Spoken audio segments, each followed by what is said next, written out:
Hey guys, I'm Anna, and today I'm going to show you how to fix Experian app error message something went wrong. So first of all, you need to completely restart mobile data on your device. Swipe down from the top right of the screen to open up the control center.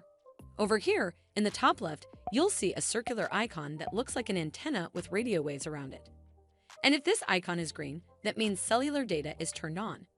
So now what you need to do is tap on this icon to completely turn off your cellular data. Wait for around 5 to 10 seconds, and then again tap on this data icon to turn it back on. This should fix the Experian app error message something went wrong. But if it doesn't, then you need to make sure you're running the latest version of the app. Open up App Store on your device, and then tap on this search icon in the bottom right corner. Then search for the Experian mobile app, and if you see this update button right next to the app name, simply tap on it to make sure you're running the latest version of the app.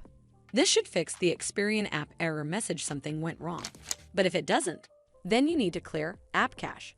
Go to your device settings and then scroll all the way down to General and tap on it. Then tap on iPhone Storage.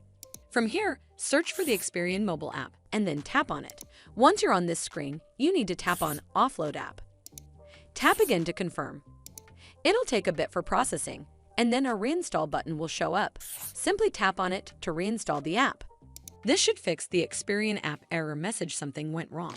But if it doesn't, then you need to completely reinstall the app. Follow the on-screen instructions to navigate all the way to the app page. Once you're on this screen, tap on Delete App to uninstall the app from your device.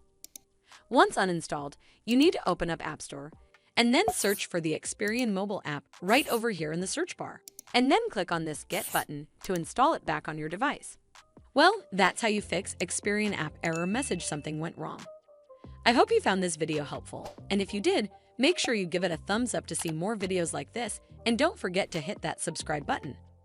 We'll see you in the next one.